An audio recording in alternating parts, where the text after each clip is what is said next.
네, 시편 50편 한 목소리로 같이 읽습니다. 전능하시니 여호와 하나님께서 말씀하사 해 돋는 데서부터 지는 데까지 세상을 부르셨도다. 온전히 아름다운 시온에서 하나님께서 빛을 비추셨도다. 우리 하나님께서 오사 잠잠하지 아니하시니 그 앞에는 삼키는 불이 있고 그 사방에는 광풍이 불리로다. 하나님께서 자기의 백성을 판결하시려고 위 하늘과 아래 땅에 선포하시며 이르시되 나의 성도들을 내 앞에 모으라. 그들은 제사로 나와 언약한 아들이라 하시도다. 하늘이 그의 공의를 선포하리니 하나님 그는 재판장이시미로다. 셀라. 내 백성아 들을지어다. 내가 말하리라. 이스라엘아 내게 내가 증언하리라. 나는 하나님 곧 내 하나님이로다. 나는 내 재물 때문에 너를 책망하지는 아니하리니 내 번제가 항상 내 앞에 있음이로다.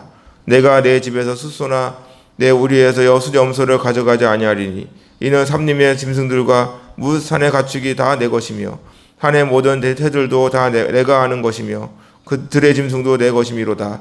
내가 가령 두려워도 내게 이르지 아니할 것은 세계와 거기에 충만한 것이 다 내 것이미로다. 내가 숫소의 고기를 먹으며 염소의 피를 마시겠느냐? 감사로 하나님께 제사를 드리며 지존하신 이에게 내 소원을 갚으며 환난 날에 나를 부르라. 내가 너를 건지리니 내가 나를 영화롭게 하리로다. 악인에게는 하나님께서 이르시되 내가 어찌하여 내 율비를 전하며 내 언약을 내 입에 두느냐? 내가 교훈을 미워하고 내 말을 내 뒤로 던지면 도둑을 본즉 그와 연합하고 간음하는 자들과 동료가 되며 내 입을 악에게 내어주고 내 혀로 내 거짓을 꾸미며 앉아서 내 형제를 공박하며 내 어머니의 아들을 비방하는도다. 내가 이 일을 행하여도 내가 잠잠하였더니 내가 너를 너와 같은 줄로 생각하였도다. 그러나 내가 너를 책망하여 내 죄를 내 눈앞에 낱낱이 드러내리라 하시는도다. 하나님을 잊어버린 너희여 이제 이를 생각하라. 그렇지 아니하면 내가 너희를 찢으리니 건질 자 없으리라. 감사로 제사를 드리는 자가 나를 영화롭게 하나니 그의 행위를 옳게 하는 자에게 내가 하나님의 구원을 보이리라. 아멘. 오늘도 변함없이 함께 하신 하나님께서 여러분의 모든 삶의 주인으로서 모든 앞길을 책임져 주실 줄로 믿습니다.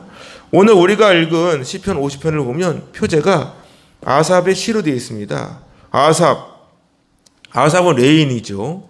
그래서 다윗이 왕으로 있을 때 아삽, 헤만, 여두둔 대표적인 3대 악사 가운데 한 명입니다. 다윗과 솔로몬 치하에서 성전 찬양단의 책임자로 활약했다는 것이죠. 아삽은 다윗 시대의 유명한 성가대 지휘자입니다. 그는 성령 충만하여 놀라운 영감으로 곡을 쓰고 직접 레위 성가대가 부르게 했죠.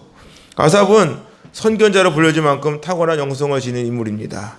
성전 찬양단으로 활약했을 뿐 아니라 그의 자손들도 찬송하는 자들이 되었죠.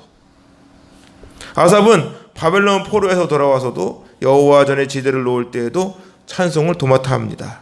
하나님께서는 형식적인 예배자의 모습과 외식적인 모습 삶을 살아가는 그리스도인들을 향해 시편 기자를 통해서 경건한 신앙인이었던 그 아삽의 시를 통해 하나님께 대한 바른 예배의 자세를 교훈하고 계십니다. 오늘 말씀을 보면 이렇게 말씀하시죠. 전능하시니 여호와 하나님께서 말씀하사 해 돋는 데서부터 지는 데까지 세상을 부르셨다. 하나님께서 우리를 부르시는 목적이 뭐겠습니까? 먼저는 하나님과 선택하신 이스라엘 백성들을 판단하시는데 증인으로 삼기 위해서이죠. 더 나아가 이들로 하여금 이스라엘 백성들에 대한 하나님의 심판을 보고 교훈을 얻게 하기 위함입니다. 하나님께서는 온 우주만물의 주인이자 심판자이십니다. 세상의 마지막 날에 모든 인류를 불러 심판하시죠. 온전히 아름다운 시온에서 하나님께서 빛을 비추셨도다. 하나님께서 빛을 발하게 하신다는 것이죠. 하나님께서는 하나님과 언약하신 하나님의 백성들을 판단하기 위해서 모든 세상을 부르시고 하나님의 보좌가 있는 시온에 나타나신 것을 시온에서 빛을 비추셨도다. 하나님께서 시온에서 빛을 발하신다는 것은 뭐지요? 시온에 하나님께서 계신다는 것을 상징하는 겁니다. 그것은 하나님께 우리의 구원자요 보호자가 되어주기 때문인 것이죠. 계시록 21장을 보니까 그 성은 해나 달의 비침이 쓸데없으니 이는 하나님의 영광이 비치고 어린 양이 그 등불이 되심이라고 말씀하십니다. 3절 보세요. 우리 하나님께서 오사 잠잠하지 아니하시니 그 앞에는 삼키는 불이 있고 그 사방에는 광풍이 불리로다. 하나님께서 오셔서 잠잠하지 않는다. 침묵하지 않는다. 하나님께서 이스라엘 백성들을 향해 어떠한 형벌도 내리시지 않으시는 하나님의 사랑을 우리에게 보여주고 있는 것이죠. 하나님의 오래 참으심. 사실 하나님의 목적은 뭐죠? 심판이 아니고 구원입니다. 그러니까 계속해서 이사야, 에레미야 이런 선지자를 통해서 계속해서 돌아와라 말씀하시는 것이죠. 근데 그 하나님께서 오시면서 잠잠하고 침묵하지 않는다. 하나님께서는 모든 세상을 증인으로 소환하시고 사람을 심판하실 때에는 잠잠하지 않는다는 것이죠. 마치 재판장이 재판날에 의인의 그 선함을 드러내고 죄인의 그 죄성을 밝히 보여주듯이 하나님께서 심판날에 각 사람의 선과 악이 무엇인지를 낱낱이 밝히시고 그에 대한 합당한 보상과 형벌을 내리신다는 것이죠. 그러니까 그 앞에는 삼키는 불이 있고 그 사방에는 광풍이 분다. 하나님께서 잠잠하지 않으시니까 삼키는 불이 막 나오는 거예요. 삼키는 불. 아론의 두 아들 하나님 원하시는 하는 불을 들었다가 삼켰죠. 하나님 불이 나와 삼켰잖아요. 성경에서 불은 하나님 임재를 상징하기도 하지만 때로는 하나님의 심판을 상징하기도 합니다. 출애굽 3장에 보면 모세가 소명받을 때 떨기나무 불꽃 가운데 하나님께서 현현하시죠. 모세가 시내산에서 하나님께로부터 율법받을 때에도 불과 연기와 큰 진동 가운데 하나님께서 임재하십니다. 근데 그 하나님께서 롯이 살고 있는 그 죄 가득한 소돔과 고모라 땅, 천사가 왔는데 나와 동침하자 그러고 막 이러한 말도 안 되는 아주 죄악이 가득한 땅 사인을 주죠. 불과 유황을 내릴 것이다. 불과 유황을 내릴 거라. 결국 그 안에는 뒤를 돌아본 거로 소금기둥이 되고 그래도 롯은 구원받는 놀라운 역사가 일어나는 줄로 믿습니다. 롯이 뭐라 그랬어요? 하나님 거기 말고 가까운 데 있으니까 가면 안 될까요? 그럼 가. 원래 같으면 어떻게 혼나야 되는 거 아니야? 그런데 그 가까이 딱 가가지고 가까이 딱 그 성에 안착하니까 완료형입니다. 그게 딱 들어가니까 소돔과 고모라 땅에 불이 막 피같이 쏟아져요. 이게 하나님의 심판이라는 것이죠. 그 사방에는 광풍이 분대요. 광풍이 불을 사르, 이 사르입니다. 두려워하다, 휩쓸어 버리다, 소용돌이치다. 얼마나 무섭겠습니까? 수동태예요, 수동태. 하나님의 심판이 얼마나 무서운 것인지를 강조해주고 있는 거예요. 죄의 대가는 반드시 치러요. 말씀을 다져보세요 한번. 하나님께서 자기의 백성을 판결하시려고 위 하늘과 아래 땅에 선포하여 이르시되 나의 성도들을 내 앞에 모으라. 그들은 제사로 나와 언약한 이들이니라. 하나님께서 자기의 백성을 판결하시려고 하늘과 땅에 선포하십니다. 나의 성도들을 내 앞에 모으라. 그들은 나와 언약한 이들이니라. 나의 성도들, 이 하시드죠. 이게 하시드예요. 여기 띄겠지만 하시드가 돼요 이게. 근데 여기서 이렇게 해가지고 그냥 자음은 놔두고 모음만 따닥 바꿔놓으면 헤세드인데, 헤세드. 하나님의 은혜를 입은 사람이 성도인 거예요. 그 성도들을 내 앞에 모으라고. 이게 복음이잖아, 복음. 이게 복음이잖아, 사실. 모으라고. 그여 뭐예요? 그들은 제사로 나와 언약한 이들이라고. 베리트. 하나님과 계약된 사람들. 하나님과 언약된 사람들. 나와 성도와 제사로 나와 언약한 이들은 하나님과 그의 후손을 가리킵니다. 창세기 15장을 보면 하나님께서는 제사로 아브라함과 언약을 맺었습니다. 하나님께서는 3년 아브라함에게 3년 된 암소, 3년 된 암염소, 3년 된 수양, 산배들고 집배들고 새끼를 가져오라고 명령하십니다. 아브라함은 하나님 말씀대로 그 모든 것을 가져다가 그 중간을 쪼개고 그 사이로 타는 횃불이 훅 지나가게 하심으로 아브라함과 언약을 맺으죠. 고대 사람들은 언약을 체결할 때 짐승을 둘러 쪼개어 태우는 의식을 거행하죠. 이러한 의식은 약속을 지키지 않을 때 쪼개진 짐승처럼 철저한 최후를 맞이하게 될 것임을 보여주는 것입니다. 하나님께서는 아브라함과 언약을 맺으시고 그 약속을 지키기 위해 노력을 하시죠. 언약 백성은 이스라엘의 조상 아브라함은 이러한 계약 행위를 하나님과 더불어 수행합니다. 그래서 여러분과 저는 하나님의 주권을 인정하셔야 한다고요.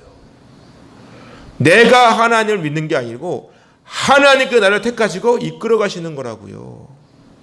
우리는 그분께 순종하면 되는 것입니다. 하나님께서는 언약을 체결하시면서 아브라함에게 제사와 예배를 요구하시죠. 그리고 하나님께서는 그와 그의 후손들에게 기업을 약속하십니다. 이 약속을 하나님께서는 시내산에서 모세를 통해 십계명과 또 여러 가지 종류의 제사에 대한 계시를 주시죠. 그 명령을 이스라엘 백성들에게 선포하게 하시고 이스라엘은 제설 하나님과 언약한 자라는 거룩한 이름을 갖게 됐죠. 하나님 앞에 마음과 성품과 뜻을 다해 열심히 제사 드려라. 제사법도 주시잖아. 우리 얘기같이 제사법도 주시고 율법도 주시고 성막의 어떠한 설교도면까지도 하나님은 주시는 거예요. 이는 오늘날 그리스도인들이 어떠한 목적을 가지고 살아가야 하는지를 우리에게 강조해 주고 계시는 것입니다. 시편기는 고백합니다. 하늘이 그의 공의를 선포하리니 하나님 그는 심판장이시로다.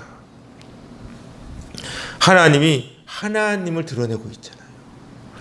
하늘이 하나님을 드러내고 있고 자연 온 우주 만물이 하나님의 살아계심을 보여주고 있죠.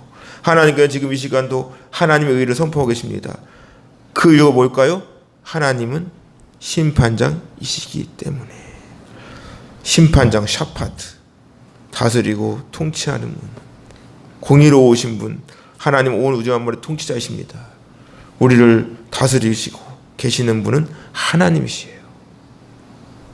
예수님 믿고 구원받은 하나님의 자녀는 구약에서는 제사, 그 제사가 오늘날 예배잖아요. 예배로 확장이 되어가지고 우리는 예배를 중심으로 살아가야 되는 것입니다. 그런데 그 예배가 무너졌어요. 구약에서는 우상숭배를 하고 그 우상숭배로 말미암아 바벨론에게 멸망당하고 포로로 끌려가면서 완전히 무너지고 말았습니다. 지금은 또 보세요.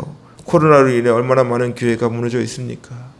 교회는 교회대로 문이 닫히고 성도들이 영적으로 방황을 하고 있고 정부는 계속해서 2주 하면서 1년 6개월이 지났어요. 여러분은 예배를 어떻게 드리고 계십니까? 하나님께서 말씀하십니다. 내 백성아 들을지어다.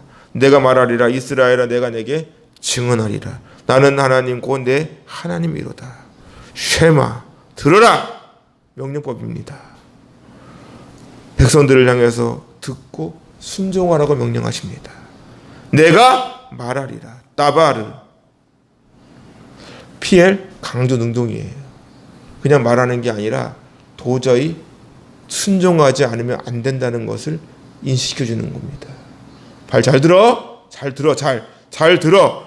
잘 경청해. 잘 들어봐. 안 들으면 어떻게 된다고? 대가를 치르는 거예요. 이스라엘아 내게 증언하리라. 나는 하나님 곧 내 하나님이야. 내가 내게 반복적으로 계속해서 엄숙하게 경고해 주고 계시는 것입니다.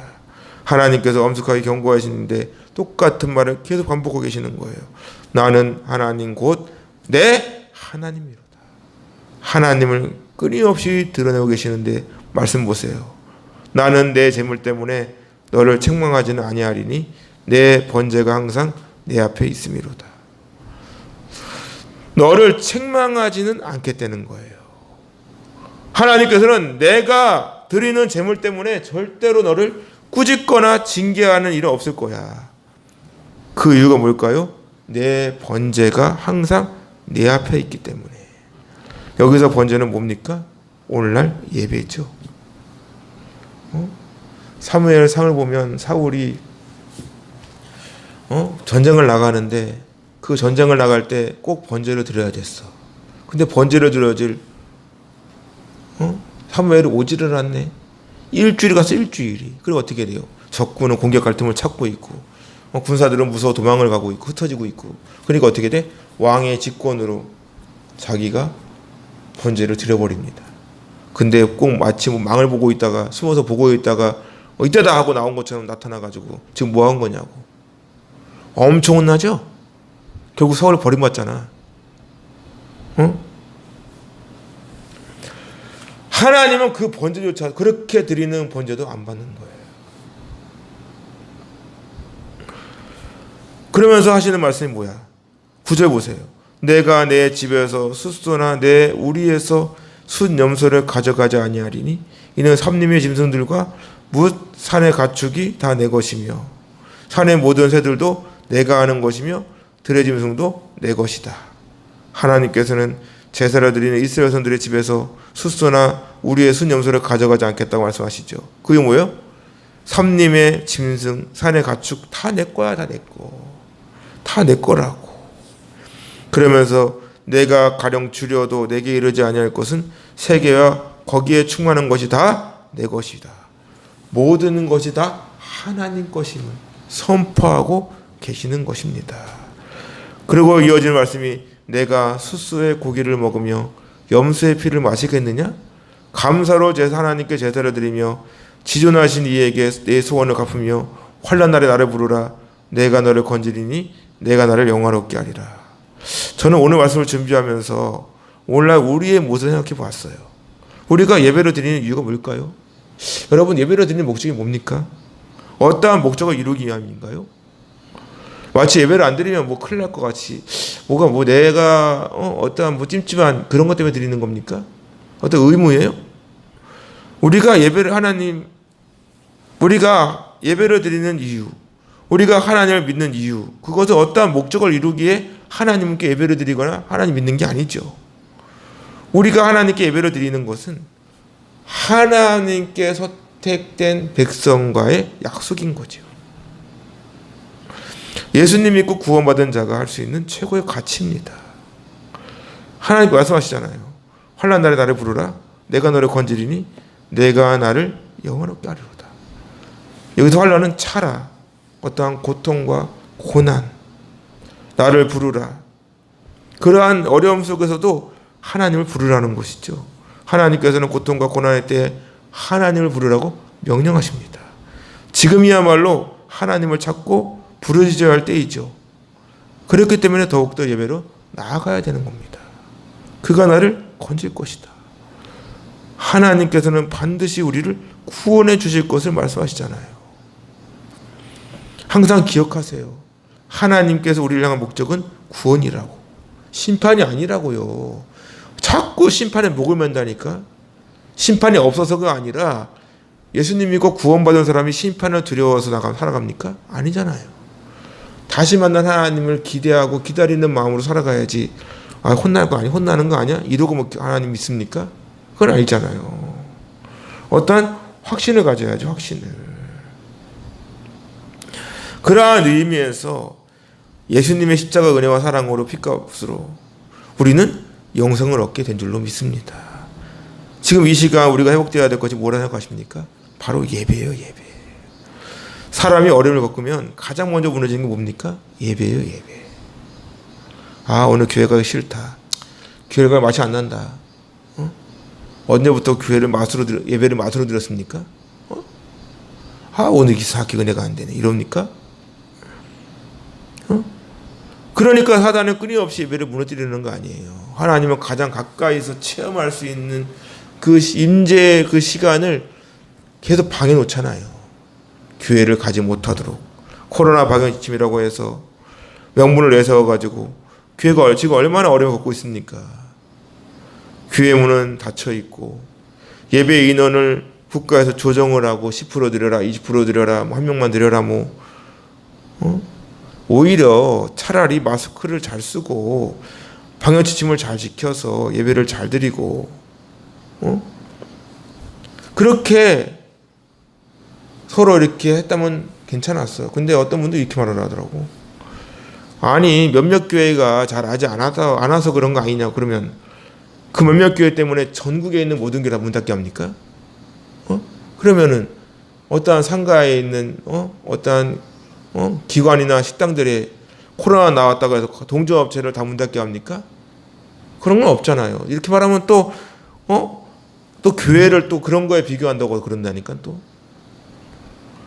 자꾸 말거리만 잡으려고 한다는 것이죠. 그게 인간적인 속성이잖아. 인간 속성 아닙니까? 그게 속지 마시라고. 그런 논리에 속지 마시라고요. 아무리 코로나 방역 지침이라고 하더라도 전국에 있는 모든 교회가 늘 하던 대로 예배가 목숨보다 귀하고 중요하다는 마음으로 교회에서 열심히 예배를 잘 드렸다면 상황은 달라졌어요. 당연히 방역 철저히 하고 마스크도 잘 쓰고 조심하면서 해야 되겠죠. 그런데 그렇게 하지 않은 몇몇 교회 때문에 전국에 있는 모든 교회를 다 문 닫게 한다는 건 말이 안 되는 것이죠. 일괄적으로. 누가 보더라도 현명성이 맞지 않잖아요. 하나님께서는 말씀하십니다. 악인에게는 하나님께서 이르시되 내가 어찌하여 내 윤례를 전하며 내 언약을 내 입에 두느냐. 여기서 악인은 뭐죠? 사악한 어떠한 죄를 범한 이들은 하나님의 말씀대로 살지 않은 사람들이에요. 하나님대로 살지 않은 하나님 은혜를 모르는 사람들이란 말이에요. 하나님 은혜를 잊어버리고 살아가는 사람들. 쉽게 말하면 안 믿는 분들은 그렇다 쳐. 하나님을 믿는 사람이라고 하면서도 불구하고 정작 하나님의 말씀으로부터 모르는 사람들. 종교가 뭡니까? 기독교 써놓고 기독교 써놓고 한 번도 교회 가지 않은 사람들. 그래놓고 뭐 교회가 어쩌네 저쩌네 목사가 이러네 저러네 떠드는 사람들. 이들에게 뭐라 그래요? 내가 어찌하여 내 율례를 전하며 내 언약을 내 입에 두느냐. 하나님의 율례와 언약을 알고 또 가르칠 만한 충분한 지식을 갖고 있는 당시 종교인들에 대한 책망이에요. 하지만 실적인 삶에 있어서는 하나님 율법을 싫어하거나 가볍게 여기는 사람들. 사사기 16장까지는 삼손에까지 마지막 사사에 대한 내용입니다. 근데 보통 17장부터 21장까지는 두 가지의 일이 등장해요. 이것을 보통 부록이라고 부록. 사사기의 부록이라고 그럽니다. 그 하나는 뭐죠? 미가라는 사람이 하나 있는데 이 사람이 자기가 가진 걸로 가진 어떤 재산을 가지고 어떤 산당을 하나 만들었어요.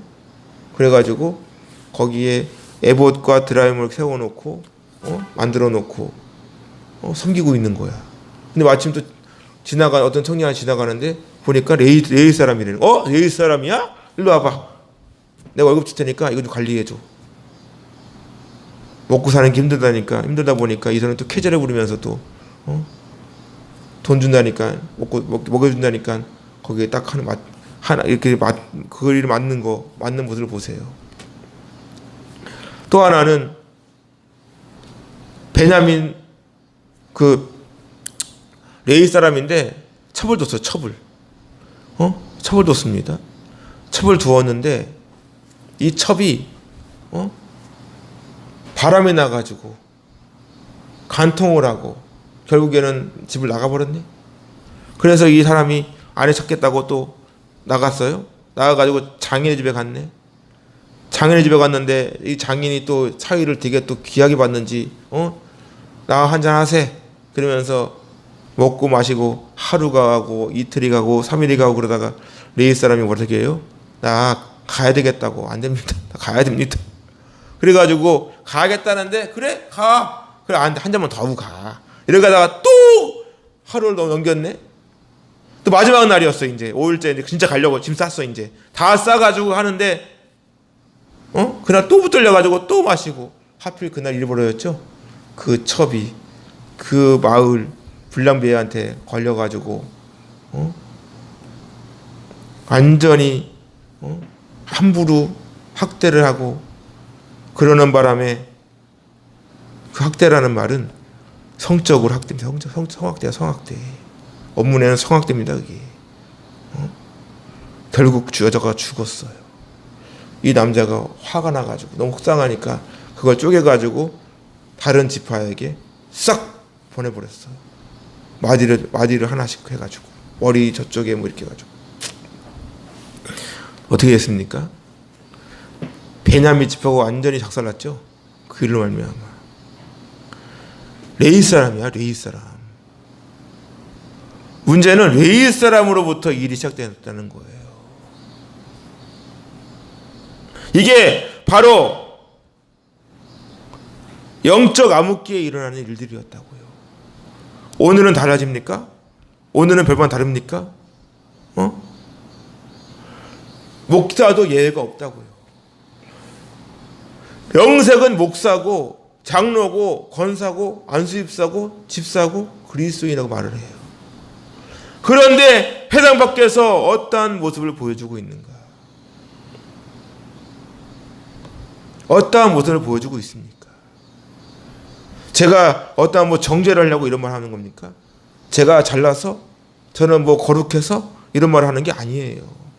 저도 별반 다를 게 없습니다. 혹시나 누가 볼까 몰래 홀짝홀짝 술 마시고 계십니까? 아니면은 요즘에 코로나 전국이니까 누가 교회 나올 사람도 없고 교회 가지 말라 그러네. 쾌제를 부르고 있잖아 지금. 언제부터 주일에 다른 데 자리를 옮겨가서 넘어갔습니까? 심지어는 신앙을 자기의 이익을 얻기 위한 도구로 사용하는 분도 있단 말이에요. 교회를 다니면서도 정작 하나님을 마음에 두지도 않으면서 오히려 열심히 한 신앙생활하는 사람들을 괴롭히고 있고, 뿐만 아니라 교회에 나오는 이유가 어떠한 예배와 어떤 믿음보다는 사업을 위한 도구, 선거인들에게는 표를 위한 도구, 영업을 위한 도구, 자신의 어떤 유익을 위한 도구로 사용하는 분들, 하나님의 뜻을 알면서도 거스르는 사람들, 결국 하나님 말씀을 들어도 기가 막힌 사람들 아닙니까? 이들에게 하나님 말씀하시죠. 17절 보세요. 내가 교훈을 미워하고 내 말을 내 뒤에 던지며 도둑을 본즉 그와 연합하고 가늠하는 자들과 동료가 되고 내 입을 악에게 내어주고 내 어로 거짓을 꾸미고 앉아서 내 형제를 공박하며 내 어머니 아들을 비방한다. 얼마나 폐역한 모습입니까? 교훈을 미워한대. 그 말씀을 듣는데 다 알아요, 다 알아. 그만 얘기하세요, 그만. 다 아니까. 또 잔소리해. 목사님 또 나들으라고 설교한다. 또 저 설교도 나 들으라고 하는 설교 나 들으라고 설교네. 어느 목사님이 설교하는데 그분 콕 집어서 들으라고 일주일 동안 준비합니까? 그런 분이 어디 있어요? 말씀이 나를 찌르는 건 은혜입니다. 은혜라고. 회개하면 되는 거예요. 회개하고 돌이키면 되는 거예요. 근데 도둑을 보고도 그 연합하고 가늠한 자들과 동료가 되고 거짓을 꾸미고 형제에 대해 공박, 협박을 일삼고 비방하고, 그것이 바로 하나님을 잊어버린 사람들 모습 아닙니까?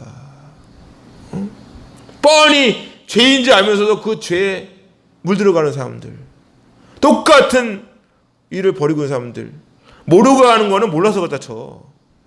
근데 하면 안 된다는 걸 알면서도 불구하고 하고 있다면 그거는 진짜 죄 중에 극악무도한 죄 아니겠어요? 내가 이 일을 행하여도 내가 잠잠하였다잖아. 내가 돌아올 줄 알아. 돌아올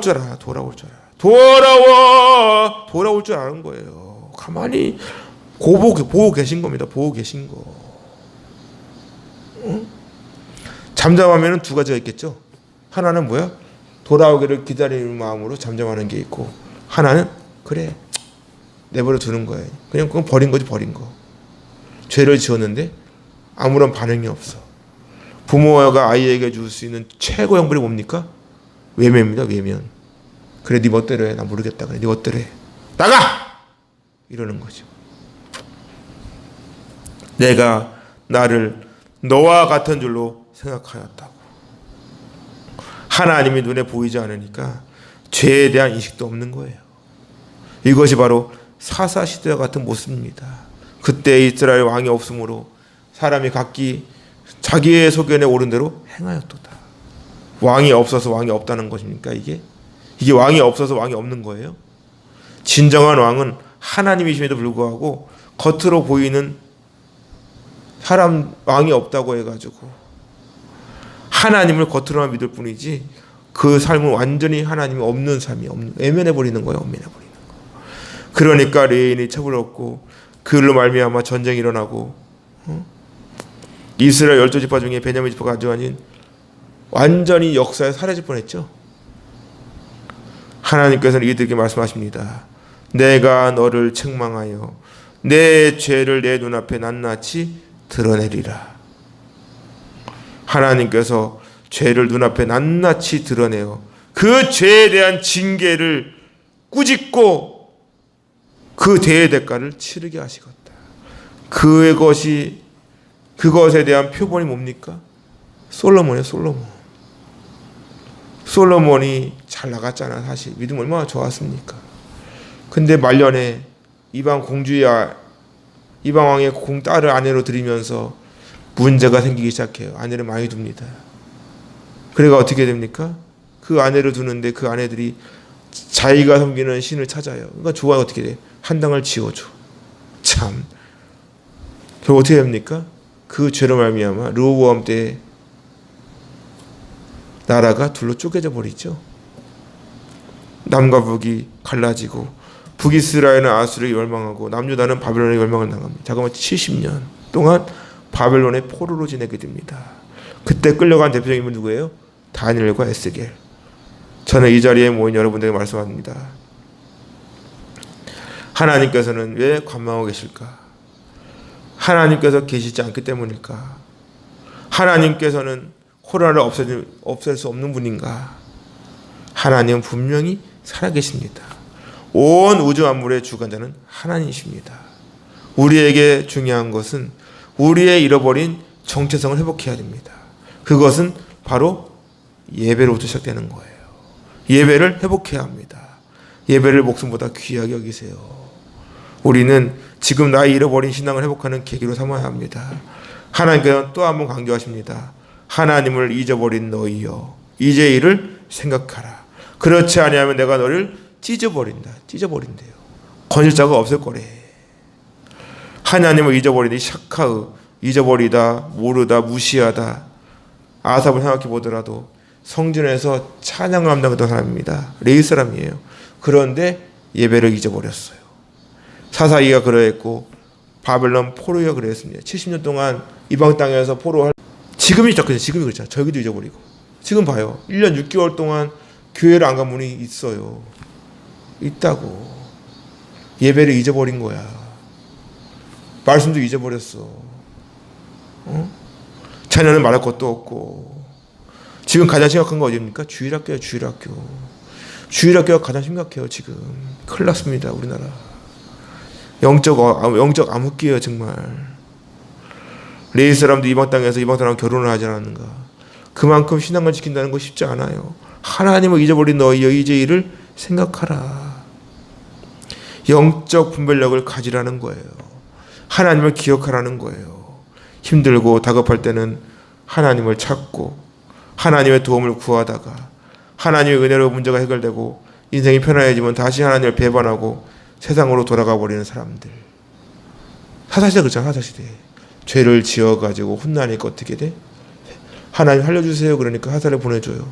그래가지고 다시 회복시켜주니까 또다시 죄를 짓고 또 혼나고 회개하고 돌이키고 이 사이클이 계속 반복되는 거예요.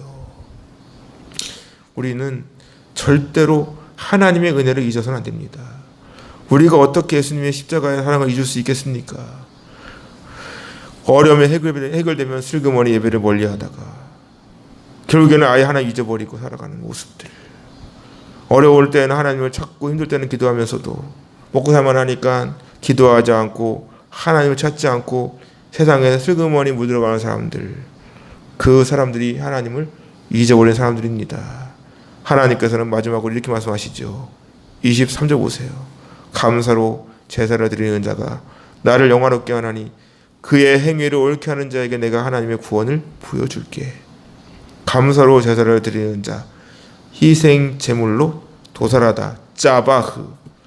제사에는 절대로 감사가 빠져서는 안 됩니다. 제물을 드리면서 그 제물이 누구야? 나요, 나라고. 나를 대신하여 그 제물이 불에 태워지는 거 아니겠습니까? 그 제물이 누구야? 바로 예수님이 예수님. 헌금을 많이 드리고 열심히 헌신도 합니다. 하지만 정작 중요한 것은 하나님을 향한 우리의 마음 아니겠어요? 마음의 중심을 보여줘야 되는데 그것이 하나님 영화롭게 하는 거 아닙니까? 하나님께 영광을 돌리는 삶, 그 행위를 옳게 하는 자에게 내가 하나님 구원을 보여줄게. 이 행위 데레크예요. 데레크.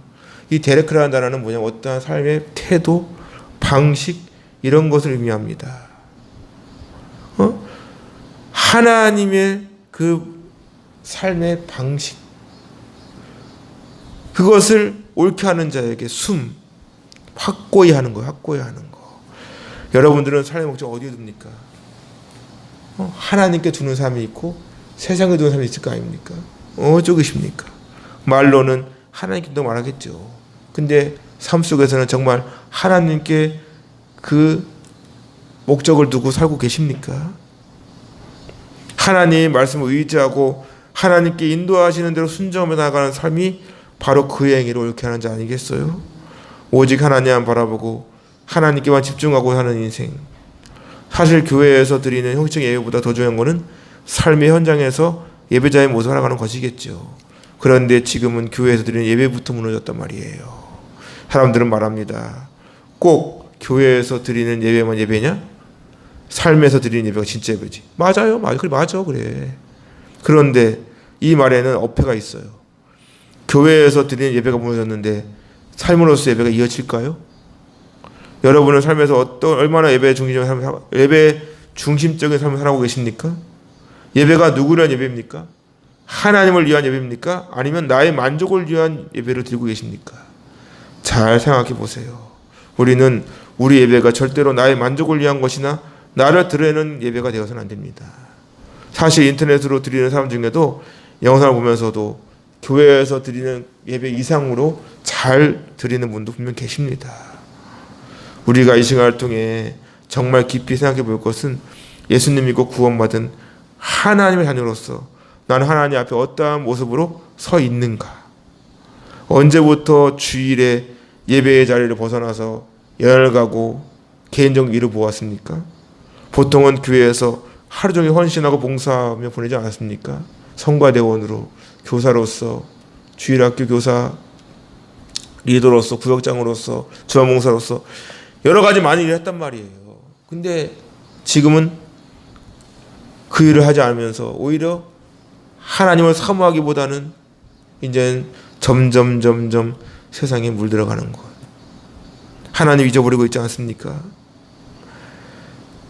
교회가 문을 닫고 예배를 마음대로 드릴 수 없는 지경에까지 이르렀잖아요. 오히려 예배를 드리는 교회에 대해서 비난을 가하잖아요. 어느 쪽이 맞는 거예요? 이제는 우리가 정말 예배의 중요성을 깊이 생각해 볼 때입니다. 하나님께 말씀하십니다. 내가 하나님의 모든 자비하심으로 너희를 권하노니 너희 몸을 하나님께서 기뻐하시는 거룩한 산 제물로 드려라. 이는 너희가 드릴 영적 예배니라.